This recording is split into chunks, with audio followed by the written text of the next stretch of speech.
pessoal, sejam todos bem-vindos. Eu sou a Ana Clara e hoje com o Vitor iremos abordar um assunto muito interessante, principalmente para quem quer saber um pouquinho mais sobre a pecuária e a criação de ovinos.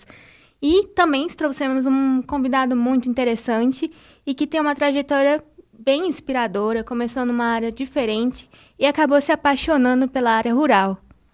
Inclusive, ele é carioca, né? Soubemos aí do nosso diretor que ele é carioca, se formou lá na UFRJ em Engenharia Civil, mas depois migrou para a área rural, né? E detalhe, ele tem uma pós em finanças corporativas. O negócio é fraco, né? Que isso! Mas acabou migrando aí para uma área rural, empreendedorismo rural, e a gente vai entender um pouquinho mais do porquê, né, Ana? Exatamente. Deixa aí uma questão que meio diferente essa trajetória. Não é todo mundo que muda, assim, de repente, eu imagino né? que nem seja tão fácil também, né? Com certeza. Mudar do nada, mas bora entender? Vamos, com Quem certeza. quer? Vamos lá. Então, gente, só assim uma capitulaçãozinha para vocês. Ele simplesmente participou de muitas competições na área da criação de ovinos. Ele participou de 5 nacionais. E, gente, a gente vai pedir um pouquinho para ele explicar um pouquinho como foi a experiência deles nessa questão da competição. E ele também é reconhecido pela qualidade da genética dos animais e do desenvolvimento em si da raça. Sem falar também que ele é vice-presidente do Sindicato de Criação de Caprinos e Ovinos e também da ABC Dopper Nacional. Que currículo, hein? Currículo gigantesco. Exatamente. Estamos falando de quem, Ana? Estamos falando de quem? Ai, gente, que isso? Do único. E o maioral. Marcos Boechat, seja muito bem-vindo, muito obrigado por estar aqui. Obrigado pela oportunidade de estar aqui com vocês. Uma honra estar te recebendo. Igualmente. Bom, a gente tem observado aí que essa trajetória não foi muito comum, né? Migrar da engenharia para uma trajetória rural. Como é que começou isso? Que doideira foi essa? Pois é, então, realmente eu sou formado em Engenharia Civil na Federal do Rio de Janeiro, 30 anos de formado, e ainda atuo na Engenharia Civil. Então, eu ainda trabalho com obras de infraestrutura urbana, terraplenagem, pavimentação e outras coisas, né? E a área rural entrou na minha vida quando nasceu o meu primeiro filho. Eu tenho um filho chamado Gabriel, que nasceu em 2014, e logo em seguida a gente sempre morou em apartamento, a gente achava que era bacana que o nosso filho tivesse contato com a área rural. E a gente comprou uma chácara de 2 hectares ali no Lago Oeste. Então, tudo começou nessa chácara de 2 hectares. Já é um tamanhozinho bom, né? Já dá para fazer alguma coisa ali. E aí, a partir daí, a gente foi desenvolvendo o interesse em outras áreas, de outros animais, mas o ovino nunca saiu. Foi o primeiro animal que a gente colocou na chácara foi o ovino, porque eu sempre gostei muito da carne de cordeiro. Então eu saía daqui de Brasília para ir comprar cordeiro em Goiânia para poder a gente ter disponível a carne. Então começou que é um animal muito dócil, né? O cordeiro, o carneiro, o ovino é um animal muito dócil, e para uma criança pequena ele estava começando, né? Então para ter esse contato não poderia ser um animal muito grande nem nada. E o cordeiro é bom, porque eu tenho foto deles pequenininho e ele pequenininho também. Ah, que legal, que legal. Que lindo. Então, são 10 anos de trajetória aí, podemos dizer, né? De 2014 para cá. Isso. Eu comecei só pensando em criar alguma coisa que a gente pudesse depois consumir.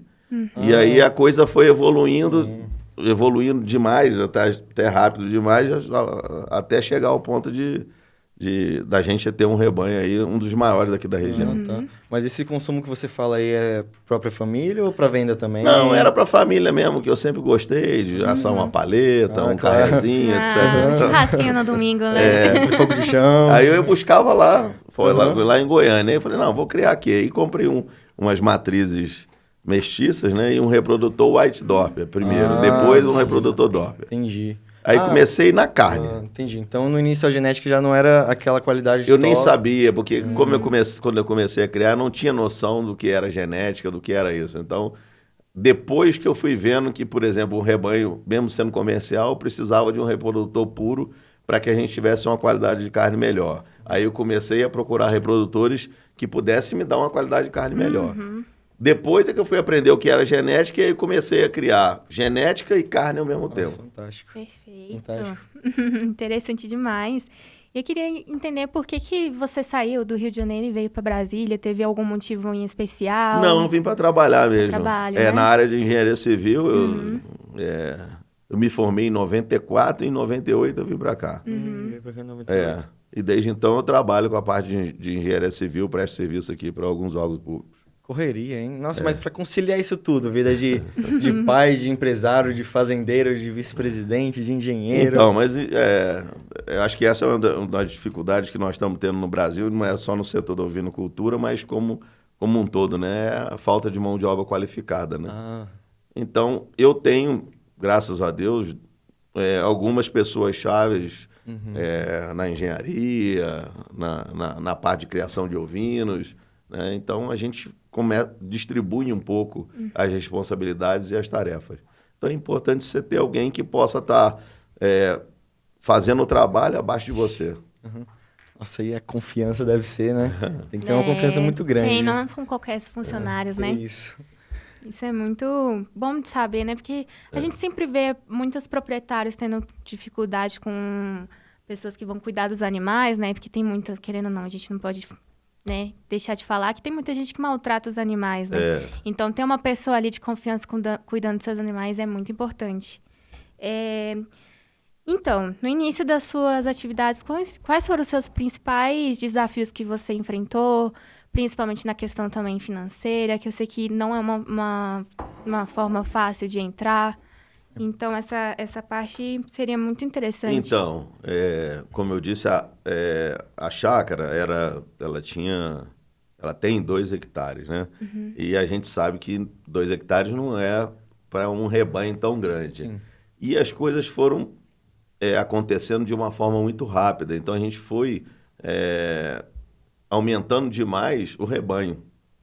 E chegou em determinada época que a gente tinha em 2 hectares 600 animais. Não tinha um capim que tivesse, nada nascia, porque tudo que tinha lá eles comiam. E aí eu verifiquei que a gente tinha que partir para uma propriedade maior, onde a gente pudesse fazer umas baias, ter um galpão, ter pasto, ter piquete, porque financeiramente, você ter um espaço pequeno e muitos animais, você acaba pagando a alimentação. Sem contar que você fica muito mais sujeito à questão de doenças, de parasitas, etc. E tal. Interessante. Então, a gente tinha que sair dali. Então, nós saímos de lá e fomos para uma fazenda que tem 166 hectares. Nossa! Só de ovinos. Só de então, ovinos. E que é autossuficiente. Hoje a gente planta milho para fazer silagem, a gente trata dos animais com a nossa própria silagem. Temos vários piquetes que a gente pode dar uma rotacionada neles. Então, hoje, a gente tem uma quantidade de animais ótima em relação ao espaço que a gente tem. Eu soube aí da produção também, né? Já pegando esse gancho aí de animais, que não é só ovino que você cria, né? Cria ovino, parece que bovino, suíno também, piscicultura. Como é que é isso? Bovinos eu crio. Antes de eu mudar para essa fazenda, sair da chácara e para a fazenda, a gente começou a trabalhar com a parte de ovinos, mas eu comecei com gado branco, né, Lório? Mas aí a gente tinha a intenção de ter alguma coisa relacionada à qualidade de carne. E aí eu troquei todo o meu gado de branco para um gado preto, que é um gado Brangus. E então hoje, é cruzado. Pegou um gado cruzado. O Brangus hoje é uma raça já é uma raça que tem associação, tem tudo. Ela é híbrida, mas ela é Brahma com Angus, mas é uma raça que é muito boa, muito adaptada à questão da climática aqui do Centro-Oeste e tudo. E que dá uma qualidade de carne muito boa. Então, nós temos bastante qualidade também no Brangus. Investimos esse ano também bastante em genética. O Brangus tem o Natura, que controla direitinho a área de lombo, marmoreio, acabamento de carcaça, isso tudo é importante. Então, esses índices todos importantes. A qualidade, né, da carne. Temos suíno também, suínos da raça Moura e Duroc, né? Também pensando na qualidade de carne, que hoje todo mundo quer criar aquele porco branco, que é o Landrace com Large White, ou Large White, ou Landrace. E a gente partiu para um que não tem tantos animais por parto, mas que tem uma qualidade de carne melhor. Fantástico. E tem um bubalino também, temos búfalos bubalinos também. Temos búfalos que isso, também. hein? Nossa, agora a equipe veterinária para cuidar disso tudo, né? Principalmente essa questão de parasitas, né? Deve ser tenso demais.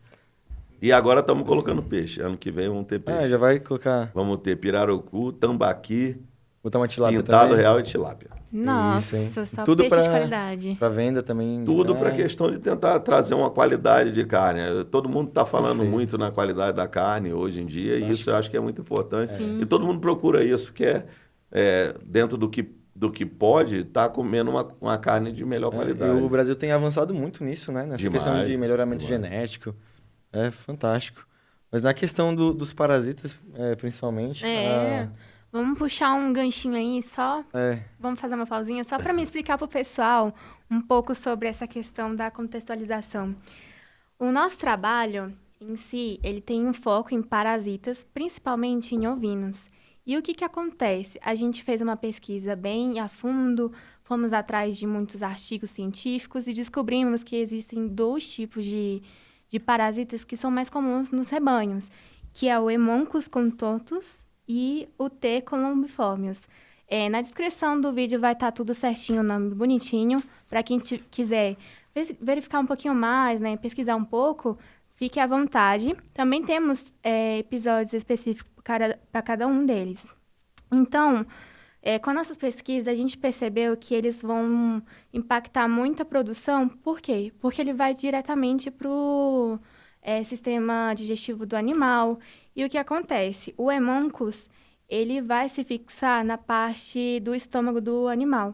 No caso dos ruminantes, a gente tem uma peculiaridade, né, em relação aos outros. O estômago dele vai ser bastante grande e dividido em 4 câmeras, que é o rumen, o retículo, o omaso e o abomaso. E o que vai acontecer? O Hemoncus, ele tem essa preferência de ficar ali no abomaso, e o que ele vai fazer? Ele vai se fixar na parede do órgão e se alimentar do sangue. Então, ele vai competir por essa questão dos nutrientes. E o columbiformes, ele também vai ser parecido, só que em vez de ficar no estômago, ele vai ficar no intestino delgado. E uma coisa em comum que eles têm é que todos têm uma forma de se desenvolver. O que acontece? Vai ter larvas ali no pasto e o animal vai acabar ingerindo. E quando ele vai ingerir, vai passar por aquele processo de desenvolvimento, que aí eles vão se fixar nos seus órgãos de preferência. E aí vai acabar causando um grande estrago no corpo do animal. E ele vai acabar se reproduzindo também e eliminando os óvulos pelas fezes do animal. Então, o animal vai defecar ali no ambiente. E com a chegada das chuvas, principalmente em lugares que tem uma região assim bem específica, vai espalhar. E aí vai contaminar o restante dos animais. Também um dos pontos que a gente tem que ressaltar é que esses animais, quando adquirem esses parasitas, eles vão ter uma anemia gravíssima, vai ter uma queda de peso muito brusca, também vai apresentar muita fraqueza, em alguns casos vai ter um inchaço sobre a mandíbula, que muita gente conhece como uma papada, né? Então, também vamos perceber líquido no abdômen, então ele vai ficar com o abdômen bem inchado. A gente também vai ter uma presença de fezes escuras, queda também da lã, e principalmente as mucosas, que é essa parte de dentro da boca e do olho, vai estar bastante pálido. Então, uma das formas que as pessoas usam para meio que ter uma desconfiança do porquê que está acontecendo aquilo ali, olha a parte da mucosa. Então, é muito importante, principalmente para os criadores, reconhecer essa parte dos parasitas, entender um pouquinho mais sobre a vida deles, porque, querendo ou não, isso causa um grande prejuízo. Então, depois dessa contextualização, vamos voltar aqui para o Boechat e perguntar um pouquinho sobre essa questão dos parasitas. Você já teve alguma experiência com eles? Se não, ou teve um parecido? Esse período de chuva agora, né? Exatamente. Principalmente com pasto alto, geralmente... Então, parabéns pela aula, gostei. Ah, obrigada. Tá sabendo mais do que eu. Eu estudei muito. Então, eu tive problema muito, principalmente quando a gente estava aqui na chácara, que a gente estava, entre aspas, superpopulando um espaço que não tinha condições de receber isso tudo. E às vezes até impermeabilizando algumas áreas, então a gente fez um concreto em algumas baias. Isso tudo só dificulta a questão da disseminação dos parasitas, né? Então tive muito problema e prejuízo grande. Do nascimento, teve uma época que a gente estava com nascimentos, nessa época de início de chuva, ou de chuva forte, aí foi assim, quase perda total. Na fazenda, a gente tem baias cobertas, a gente tem um galpão lá de 1.800 metros quadrados, então todo dividido. Então é mais fácil da gente controlar. Vai para o pasto, mas a gente consegue dar um tempo para passar de um pasto para o outro, até que aquele pasto se recupere. Faz a rotação, então. Sim, né? sim. Rotação de... Perfeito, perfeito. Então aí facilita um pouco, a gente consegue reduzir. Acabar a gente não acaba, mas reduzir bastante a questão dos Hoje parasitas. isso na sua fazenda, né? Isso. Tem essa... legal. No caso do capim lá, vocês aparam sempre?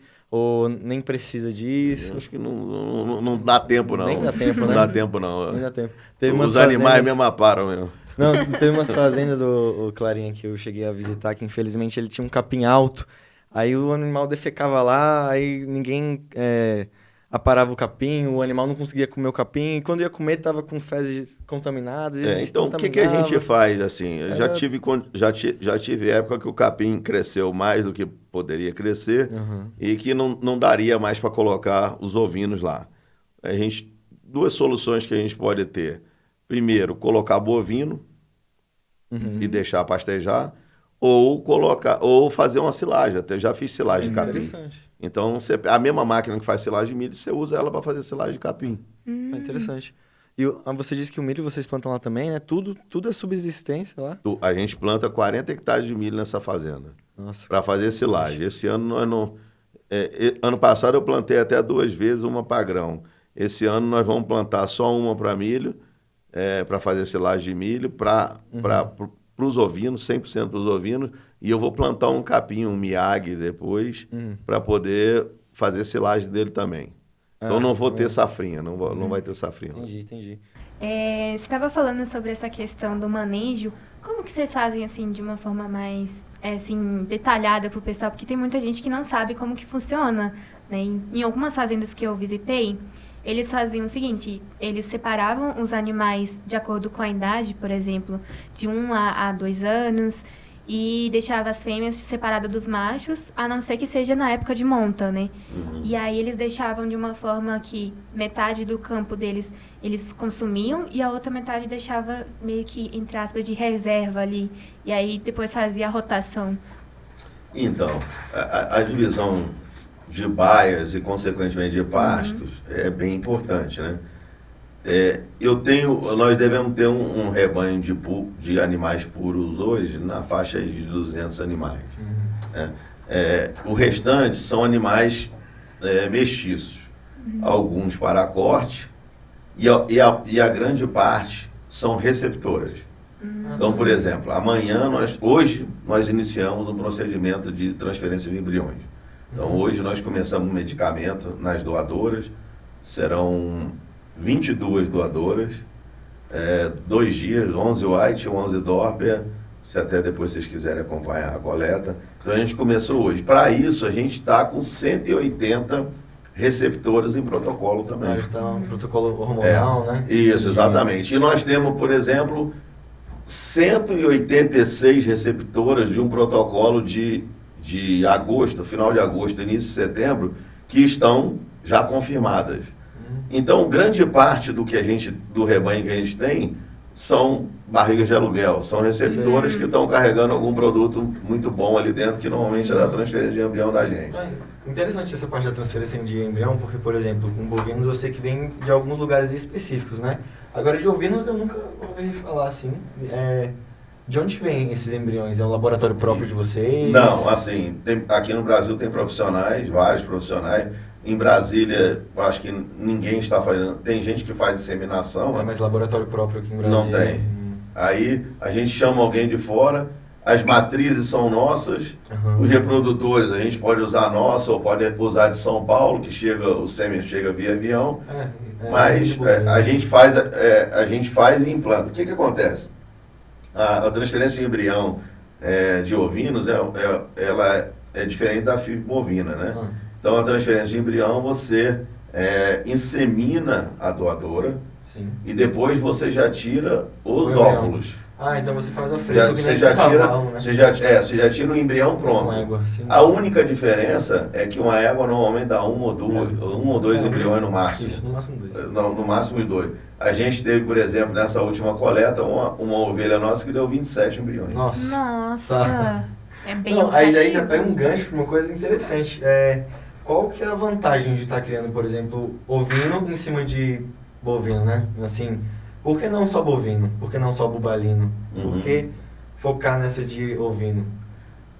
Então, eu acho que aí o mercado de ovino é um mercado muito bom, né? Nós tivemos agora na Nacional aqui 2 leilões. Tivemos um recorde de preço de Dorper e o recorde de preço de White Dorper. Se não me engano, 105 mil para uma burrega, era uma burrega ainda, White Dorper, e 100 e poucos mil também de uma Dorper. Então, o mercado é um mercado muito aquecido. Nós temos leilões que de janeiro a janeiro tem leilão. Todo mês, 1, 2. Nas competições tem leilão. Na Nacional tem leilão, 2 leilões. Então, o mercado é muito aquecido. Além disso, qual o objetivo principal da genética? A genética tem como objetivo criar indivíduos bons, muito bons, para que depois a gente consiga produzir carne bem. Fantástico. Então, na verdade, a genética não é para você falar assim, mas eu vou comprar um animal bonitinho, etc. Tal. Não. Qual é a capacidade desse animal de produzir outros indivíduos bons? De transmitir, né, uma característica. Exatamente. Boa. Então, por exemplo, nos rebanhos comerciais, nós tivemos agora recente um criador do Mato Grosso, foi lá e comprou 10 reprodutores nossos. O que ele viu nisso? Ele viu a possibilidade de que esses reprodutores que ele comprou transmitam para as fêmeas que ele vai cobrir o potencial de carcaça que ele tem. E quando que te deu esse estalo, assim, para sair de um consumo próprio para começar a competir e chegar nesse patamar que está hoje? Então, aí, primeiro, as coisas vão evoluindo, você vai crescendo, vai aprendendo, né? Eu não era da área, eu não sou da área, não me considero um entendedor de ovino, né? Mas gosto. E aí você vai aprendendo algumas coisas, vai vendo algumas coisas. A primeira exposição que a gente participou foi em 2018, em Lençóis Paulistas, chama Expo Ovelha. Eu levei 2 animais e foi o primeiro leilão que eu participei, comprei 3 animais. Um desses animais que eu comprei é doadora minha até hoje. Nossa. Então, 2018 já tinha um mercado promissor para isso. Não só a venda através de leilão, mas a venda também no boca a boca, na baia, no conhecimento, nos criadores de rebanhos comerciais. Então, você acaba tendo um retorno interessante para a atividade. E é mais difícil mexer com ovinocultura do que bovinocultura? São animais que precisam de mais pessoas. É mais delicado? É mais delicado, de mais pessoas do que o boi, a vaca, o bovino que você larga no campo e fala, não, bruto, eu não sabia disso. É diferente, não, É interessante saber disso, né? E aí, tem os custos maiores, sim, mas tem um retorno bom também. Então, é proporcional, vai comer menos do que come um bovino, porque você come, o animal come proporcional ao peso que ele tem. Então, vai comer bem menos, tem uma necessidade menor de pasto. Então, não é que um seja melhor do que o outro, mas eu acho que os dois são bons. E ovinos eu acho que tem a facilidade de serem animais mais dóceis, de você poder entrar, por exemplo, estar na fazenda, senta onde você quiser, anda onde você quiser, pega borrego na mão, não tem problema nenhum. Tá mais dócil, né? Interessante. Isso é muito interessante, porque normalmente a gente pensa, nossa, eles vão me dar uma cabeçada, eles vão correr atrás de mim, porque, assim... Tem né? uns meio tem atentados. Uns, né, querendo ou não. Tem uns meio atentados, tem uns meio atentados. Eu tive uma experiência recente. Eu perdi um animal há 15 dias atrás, num choque de cabeça, com dois reprodutores. Nossa. Sempre vai ter, né, querendo ou não. Porque faz parte ali da natureza do animal, né, então é normal. Voltando um pouquinho sobre essa questão de parasitas, eu queria te perguntar um pouquinho como que vocês fazem a questão de a verificação? Se sempre tem um veterinário, como que faz? Tem. Isso é uma coisa que eu acho que é importante deixar claro, porque como é que uma pessoa que não é da área, não é nada, não conhece, de repente entrou na área e está subindo alguns degraus, não estou falando alcançando sucesso, mas está subindo alguns degraus. Eu acho que a gente tem que ter uma assessoria boa. Sim. Né? Eu tenho desde o início uma assessoria boa, tenho um profissional que virou amigo, que me acompanha, que é o Rafael da Manacá Assessoria. Ele é especialista na parte de Doppler, White Doppler, e a gente até conversa bastante de Brangos também. E ele tem muito conhecimento nessa área de genética, muito. Ele... É difícil você chegar num patamar desse. Um animal nasceu recente, 5 dias, ele consegue falar se o animal vai ser bom ou não. Eu falo assim, mas para mim tanto faz esse ou aquele, não tem diferença não, aquele ali já vai dá ser para ir bom. no lugar dos jurados. Então eu acho que a parte mais importante é você ter uma assessoria boa. Né? E veterinários é importante porque... não é a mesma coisa, ele cuida da genética, mas a gente precisa, às vezes, de alguém para poder fazer a parte veterinária. A gente teve um campeão nacional, foi campeão nacional aqui, já tinha sido campeão nacional ano passado e ano retrasado. Ele foi campeão nacional aqui também em Brasília. 3 meses antes da nacional, ele foi parar no Agavetão ali. Pois é, isso é muito então, importante. Se não tiver uma assessoria, se você não tiver uma pessoa, se não tiver um veterinário, não tem como ir para frente. Sim. É importantíssimo o conhecimento e isso não tem como você comprar. Você compra animal genético, mas conhecimento você não tem como comprar. Então você tem que ter alguém para ajudar. Querendo ou não, ali o estudante ele passa 5 anos estudando. Exatamente. Mas a parte ali da especialização, né? Porque a pessoa pode ser especialista em genética, mas ela não é da clínica, já é uma área totalmente diferente. Então, assim, para os estudantes que estão escutando a gente, então investe bastante, estuda bastante, porque, como o Boixá acabou de falar, é muito importante a nossa profissão. Então, a gente tem que ter um olhar mais apurado em relação a isso, tá? Valorizem os veterinários. Exatamente, por favor, gente. É muito interessante saber disso, né? Só fazendo um comentário, assim, prévio. Eu vi em alguns artigos que tem muita gente que acaba pegando essa questão do... eu não vou contratar um veterinário porque é caro, vou tentar tratar aqui do meu jeito. Já vi gente que simplesmente abate o animal, olha assim e fala, não, vou tratar e mata. Exatamente. Se não, até inventam de fazer aqueles remédios caseiros, sei lá, uma questão de chá de boldo, que tem gente que faz. Já viu isso, Boixá? O negócio é... Eu não aceito isso nem pra mim, eu vou dar pro meu Gente, pelo amor de Deus.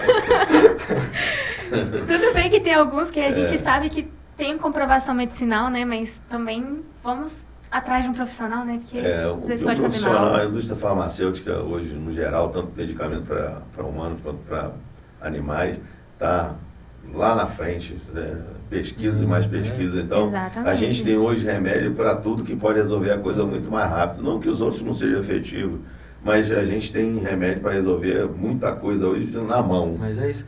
E eu acredito, por exemplo, como você que preza por um melhoramento genético, né? Tem um animal, assim, que tem uma genética muito boa e que está doente na sua fazenda, não vai abater ele, não faz sentido. Uma doadora ali de embrião, um reprodutor bom. Não, a gente tem que ter um cuidado a mais. Tem que ter um cuidado, tudo. A gente sempre tem essa preocupação, né? Sim. Na hora do parto, alguma coisa assim, a gente... O parto dos ovinos é uma coisa mais complicada um pouquinho dos bovinos. O ovino dificilmente se precisa de ajuda, né? E o ovino normalmente precisa de ajuda. Então, é uma coisa que a gente tem que ter uma preocupação, depois tem que aplicar um medicamentozinho. Então, se não tiver profissional junto, não dá certo, não. Essa eu acho que, inclusive, para quem quer começar aí a criar alguma coisa, que não comece como eu comecei lá atrás, simplesmente falando, só porque eu gostava, botar lá e vamos criar e deixa que vai, porque não é assim. Aí, gente, olha a dica aí. Pois é. E poderia dar um pouquinho mais de dicas para os futuros produtores, né? Porque eu tenho certeza que tem muita gente que deve estar pensando, nossa, eu quero ovinos, mas eu não sei por onde começar, o que eu faço. Eu mesma já tive essa dúvida, porque eu já tive uma fazenda e tudo, e eu olhava assim, gente, tá, mas e agora? O que a gente tem que fazer? Então, eu imagino que tem muita gente com essas dúvidas. Então, o espaço é importante. Eu acho que eu começaria que uma assessoria para você montar um projeto, ver direitinho o que você quer fazer. Eu quero produzir carne. Não, eu quero trabalhar com genética. Ou quero fazer os dois. E, em função, tendo um profissional que monte seu projeto direitinho, determinar uma área para que esse projeto possa ser atendido, com um determinado número de animais, tudo certinho para não... Eu fui cometendo um monte de erro, fui botando muito animal e tudo, então isso tudo é ruim, atrasa você a chegar a subir os degraus. Então, se você puder fazer um planejamento, dimensionar a área que seja suficiente para o seu projeto, né? E aí, ir trabalhando, que você vai aprendendo muito do momento do trabalho. Eu acho que, assim, muitas vezes eu estava em casa e recebi uma ligação, tem a ovelha que vai morrer, porque o borrego está emperrado aqui, a ovelha vai morrer. Eu tinha que sair correndo para poder ir lá, sem entender, para poder tentar fazer alguma coisa. É mais um apoio moral do que qualquer coisa. E esses erros acabam ensinando, né? Te dando experiência, maturidade nessa área. Mão de obra está muito difícil. A mão de obra de ovelha, de ovino, é uma mão de obra diferente, não é que seja complicado, é diferente. Então, por exemplo, eu vejo, nós estamos aí com 60 partes previstas para esse mês. Nossa. Então, por exemplo, o Luiz, que é o meu cabanheiro lá, ele manda vídeo de noite, de madrugada todinha, ele direto, não é 24 horas, porque não tem como. Então, é 24 horas olhando, aquela ali deu sinal, aquela ali deu sinal. Então, porque querendo não pode perder até a própria mãe no parto, né? Então, assim, perder os dois é complicado. O ovino merece e precisa de um cuidado diferenciado. Então, essa é uma coisa que tem, se quiser entrar, não é criar largado, não tem como. Né? Nas propriedades pequenas, não pode colocar muito. Nas grandes, tem que ter preocupação com predador. Eu já tive problema com onça. Nossa. Nas fazendas que eu tenho bovino, por exemplo, eu não posso botar ovino porque ela passa lá direto. Então, para onça, ovino é tirar gosto. Aqui na divisa com Goiás, né? Isso. Realmente, tem que se Na de bovino, eu sou vizinho da Chapada Imperial. Lá tem, efetivamente, onça circulando lá o tempo todo. Então, lá não daria para colocar ovino. E eu soube também que você já participou mais de uma vez de nacionais, né? Foram quantos ao todo? 5 nacionais. 5 nacionais. Contando agora com a última. A última teve um diferencial aí, né? Qual que foi o diferencial dessa última? A última a gente fez aqui em Brasília, pela primeira vez, a nacional veio para o Centro-Oeste. O Centro-Oeste, primeira vez aqui em Brasília. Primeira vez em Brasília e a primeira vez no Centro-Oeste. Nunca teve nacional nem em Goiânia, nem em nenhum lugar do Centro-Oeste. As nacionais sempre foram Sudeste e Nordeste, um ano para cada um. Tá. E aí, pela primeira vez, ela veio para Brasília esse ano. Um anfitrião, mais que especial, que é o próprio Boechat. Mas, nessas questões de competições, desde a primeira você participa, desde dessas 5, né? Desde a primeira vez que você foi no Nacional. Vou em todas. Ano que vem vou também. Ano que vem já vai ser lá no Nordeste. Serra Talhada. Né? Serra Talhada, Pernambuco. Perfeito, nossa, coisa boa. Vamos estar lá em outubro. E eu vi que teve um outro diferencial também nessa nacional agora em Brasília, que os animais foram soltos, não foi? O julgamento. Foi diferenciado. Foi muito Pela primeira vez, não foi? Pela primeira vez a gente fez um julgamento para animais soltos, que é o que... Que ideia foi essa? É feito o que é feito na África do Sul, né? Na verdade, esses animais têm origem na África do Sul, o Doppler tem origem na África do Sul. Então, teoricamente, lá é o berço e onde estão os melhores, né? E lá os animais são julgados primeiro soltos para depois ficarem parados. E a gente trouxe mais ou menos o esquema de currais, currais 1, 2 e 3, e o julgamento solto para cá, porque a gente queria priorizar a questão de aprumo, de funcionalidade como um todo. E para julgar a funcionalidade, a melhor forma é com o animal solto. Aí eu vi até que o cabresto também, né? Era todos pretos, todo mundo uniformizado. Essa é uma tentativa de a gente não deixar o nome de ninguém aparecer no cabresto. Porque quando todas as cabanhas têm, eu tenho cabanha com o nome Boechat e todos os outros têm. Mas na hora que você está vendo ali, você já vê o nome da cabanha, pode ser que alguns... né, um pouquinho. Acaba sendo influenciado, né, no porque julgamento. tem alguns que têm conhecimento com esses jurados de fora e tudo, e aí poderia ter algum tipo de influência. E aí a gente preferiu não ter uniforme e não ter boné, que o boné também pode influenciar, não ter uniforme, não ter boné e não ter o cabresto personalizado de nenhuma cabanha. Mas isso também veio da África do Sul? Lá também é assim. Ano passado, na Nordestina, que foi em Pernambuco também, esqueci o nome da cidade, já teve uniforme, mas o cabresto não. Então a gente resolveu botar o cabresto e o boné para poder facilitar. Então tudo foi bem pensadinho, assim, até os mínimos detalhes, né? E também a gente, para quem não sabe, eles trouxeram também jurados da África do Sul, né? Como foi esse processo de trazer eles para cá? Foi difícil convencer eles? Como foi tudo isso? Conta um pouquinho pra gente. Então, a gente trouxe 3 jurados, um deles já está acostumado a julgar aqui no Brasil, que é o Filipe Strauss, né? Ele até fala um pouquinho, né, de português. Ele jogou Londrina no ano passado, eu estava lá, e ele já veio julgar, já jogou a Nacional que teve em Maceió, ele jogou, então ele já estava acostumado. O Diane Visage, a gente sempre quis trazer ele, os criadores sempre quiseram trazer ele, mas nunca casou dele ter a data disponível para vir, mas graças a Deus dessa vez casou dele poder vir. Ele é o mais antigo ali dos 3, né? E o Ricos é o atual presidente da Associação da África do Sul. Não sabia. O Ricos, então, terceiro jurado, um dos 3 é o presidente da África do Sul. Que honra, hein? Barbaridade.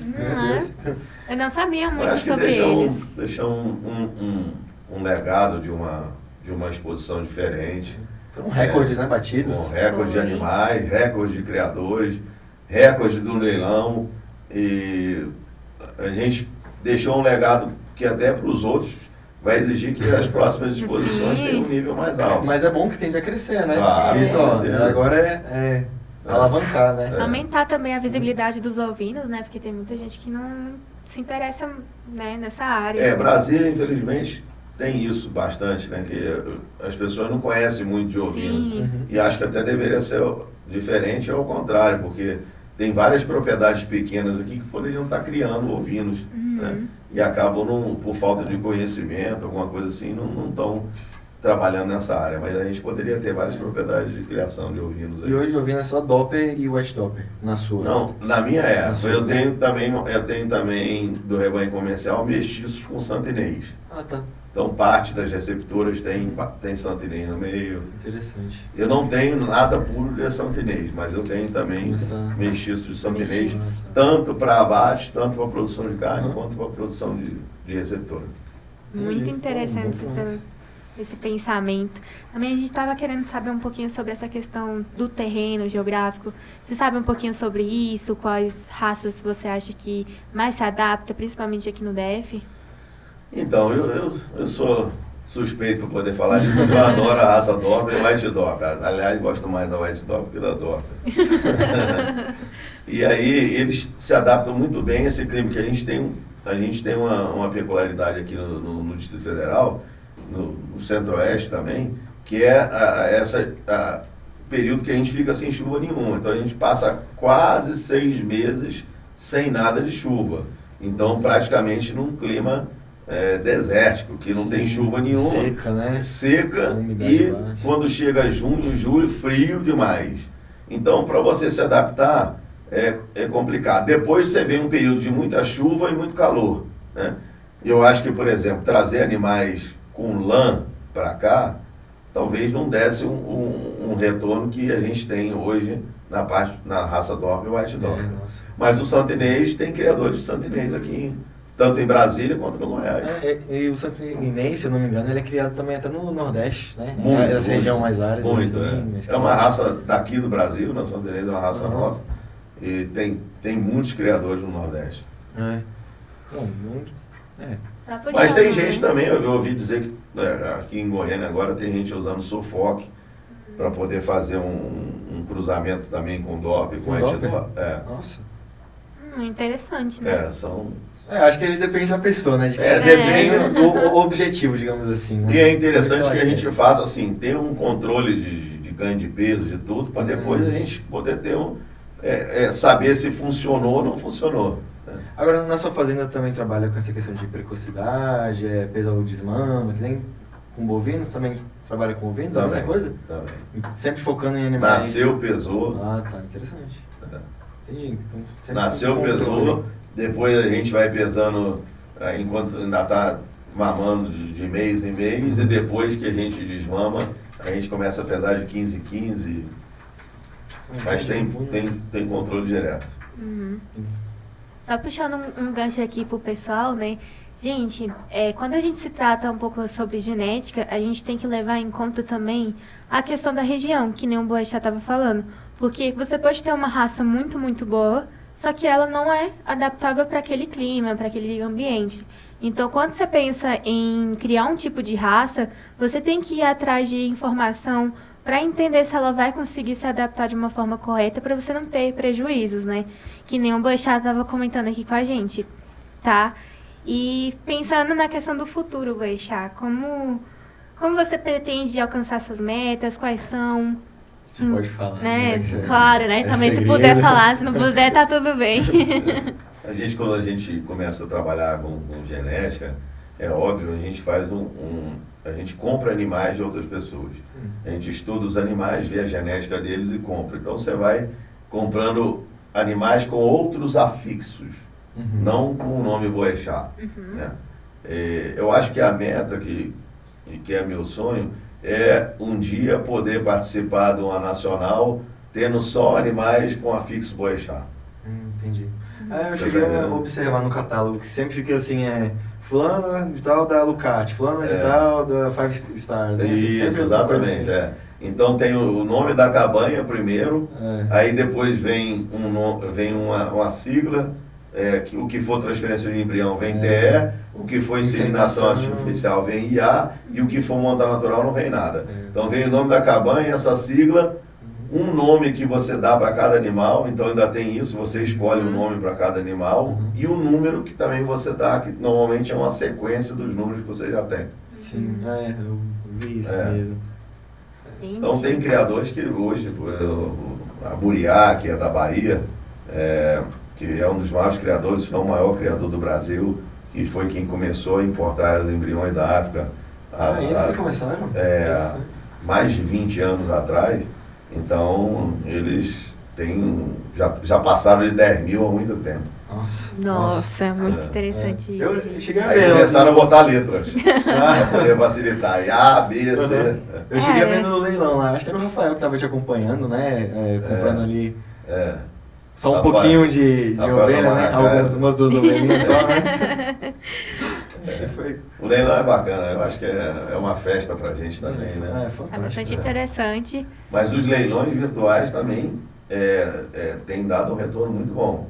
Então, por exemplo, os leilões das exposições com maior peso, tipo Nacional, Nordestina, Londrina, tem leilão com animal ao vivo. Mas todo mês tem leilão com virtual. E tem dado valores altíssimos. Então o mercado anda bem aquecido. Até no virtual. Até no virtual. Gente, eu não sabia que fazia leilão virtual. Eu tô me sentindo assim, nossa, outro mundo. Agora ali quando começou a subir os preços do leilão, né, que começava ali embaixo. Aí teve uma que foi dando 15 mil, aí eu já, olha, aí depois 30, 40, aí chegou a 100. O que é isso, gente? Mas então, isso é pela genética dela, pela genética. A qualidade. Nossa, que coisa, Nossa, hein? muito interessante. Pessoal, também, só um adendo aqui, no nosso perfil do Agrovet, a gente tem alguns videozinhos, tá, mostrando um pouquinho sobre a Nacional, tá? Tanto que a gente tem até a logozinho aqui na caneca. Lindo, maravilhoso. Por favor, dá uma olhadinha lá. A gente também tem do pessoal do sindicato, né? Que eles postaram bastante foto, bastante um pouco ali sobre a questão do manejo que eles fizeram na avaliação. Então, realmente vale muito a pena dar uma olhadinha, sabe? Até para vocês entenderem um pouquinho mais do que a gente está falando, tá? Então, Vitinho, você tem mais perguntas? Não, eu só ia comentar a última coisa sobre a questão da África do Sul. Que me contaram aí que você tem uma relação de vez em quando ir lá. Eu quero ir lá. Eu quero ir lá. Os criadores, vão com frequência lá. Os grandes criadores vão com frequência lá.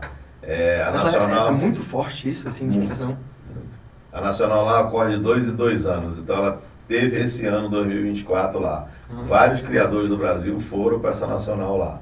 Entendi, Né? nossa. E eu quero ir em 2026. Eu achei muito legal o Yanni, né?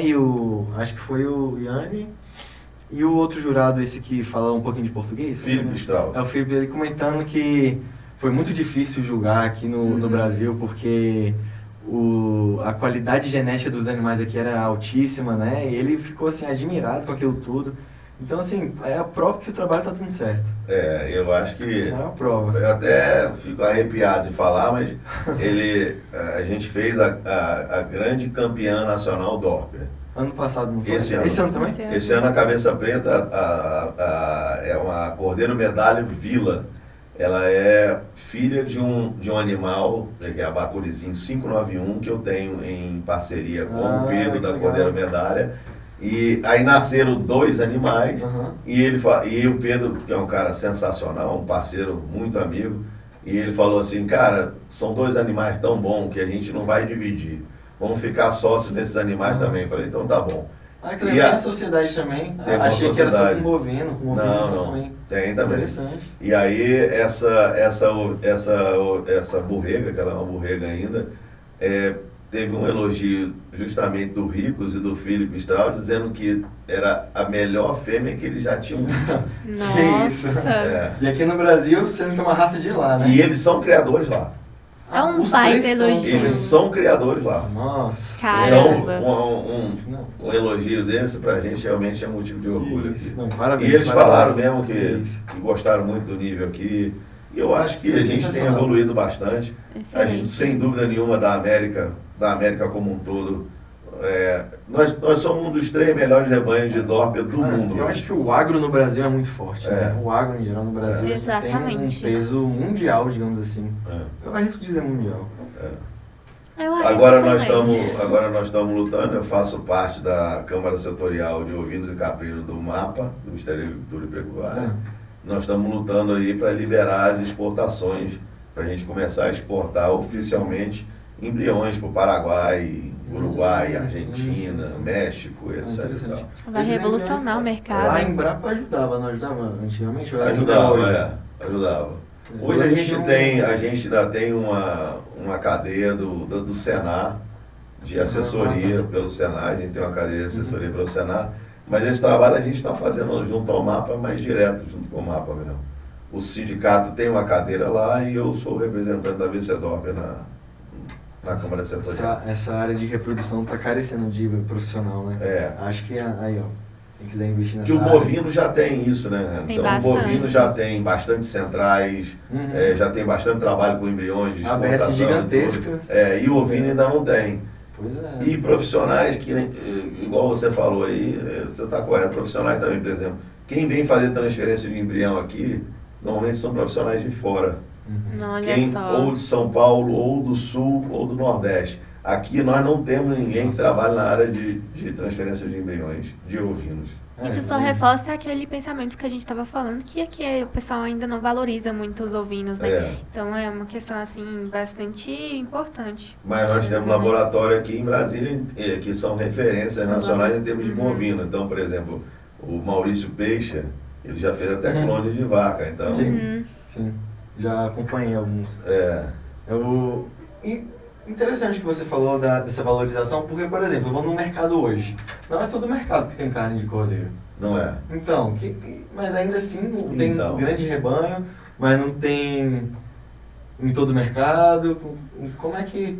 Então, esse é um problema regional nosso, né? Então, aí é uma deficiência regional. O Centro-Oeste, no momento, está sem abatedouro de ovinos.